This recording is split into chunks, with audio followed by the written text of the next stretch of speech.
କହିଲା ଏଣ୍ଡୁଅ କଥା। ହାତୀ ଆସିଥିଲା ଶୁଣ୍ଢ ହଲାଏ, ମେଣ୍ଢା ପଲ ଦେଖି ଗଲେ ପଲାଏ। ନଈରେ ପଶିଲା ହାତୀ, ଜୀବନ ଶୁଣ୍ଢରେ ତାହାର ପିଚିକାରି ବାରି। ପାଣି ଖେଳେ ଗଲା ମାଟି, ହାତୀର ଖେଳକୁ ଏଣ୍ଡୁଅ ଦେଖି। କହିଲେ ତାହାକୁ କରନି ଆଖି, ଅସନା କରୁଛ ପାଣି। ଜୀବନ ପାଇଁ କି କେଉଁ ବିପଦକୁ ତୁମେ ଡାକୁଅଛ ଜାଣି ଜାଣି। ମୁଣ୍ଡକୁ ଉଠାଇ ମୁଣ୍ଡ ହଲାଇ, ହାତୀ ପଚାରିଲା ଏଣ୍ଡୁଅ ଭାଇ।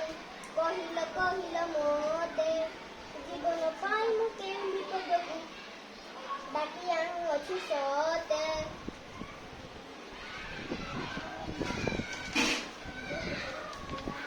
ଏଣ୍ଡୁଅ କହିଲା ହେ ହାତୀ ଭାଇ, ମୁଣ୍ଡରେ କି ତୁମ ଅକଳ ନାହିଁ। ଦୂଷିତ ହୋଇଲେ ଜଳ, ଜ୍ୱର ଝାଡ଼ା କାଶି କୁଣ୍ଡିଆ ରୋଗରେ ଲୋକେ ହେବେ କଲବଲ। ମୁଣ୍ଡକୁ ହଲାଇ କହିଲା ହାତୀ, ଏଣ୍ଡୁଅ ଭାଇ ତୁ ମୋହରି ସାଥୀ। ମାନୁଛି ତୋହର କଥା, ସାନ ଦେହ ସିନା ବଡ଼ ବଡ଼ କଥା। ସାଇତି ଚିତ୍ତର ମଥା।